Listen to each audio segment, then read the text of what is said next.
नमस्कार मित्रांनो, this is seller Sushant back again. आज आपण जाणार आहोत कास पठार येथे।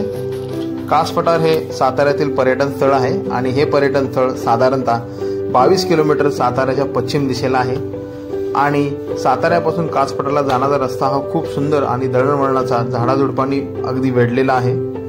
एकदा आपण कास पठारला पोहोचल्यानंतर तेथे तुम्हाला पार्किंगची सोय दिसेल आणि पार्किंगमधून तुम्हाला कास पठार पाहण्यासाठी जाण्यासाठी 3 किलोमीटर अंतर आहे। हे अंतर पार करण्यासाठी तुम्हाला कास पठार येथून फ्री ऑफ कॉस्ट बसची सोय आहे।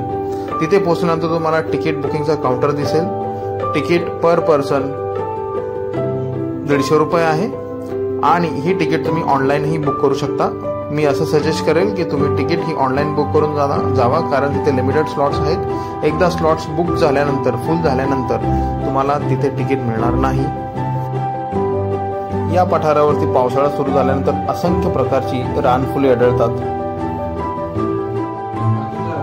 येथील रानफुलांपैकी बरीच फुले ही खूप दुर्मिळ प्रजातीची आहेत आणि या पठारावरतील फुलांचे प्रजाती ही खूप दुर्मिळ असल्यामुळे 2012 साली युनेस्को जागतिक वारसा स्थळांच्या संरक्षण यादीमध्ये याचा नोंद झालेली आहे।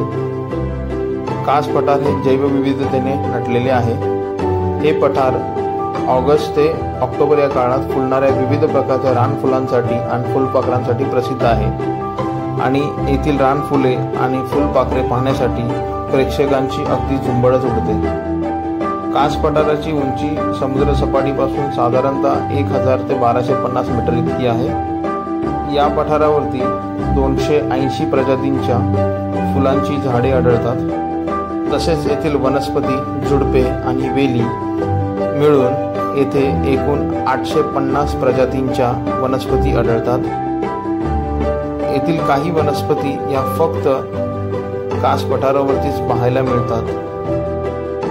फुले, झाडे, झुडपे आणि वेलींप्रमाणेच येथे साधारणतः 59 प्रकारचे सरपटणारे प्राणी देखील आढळतात। चला तर आपण पाहूया कास पठारावरील विविध फुले आणि त्यांचे सुंदर असे दृश्य।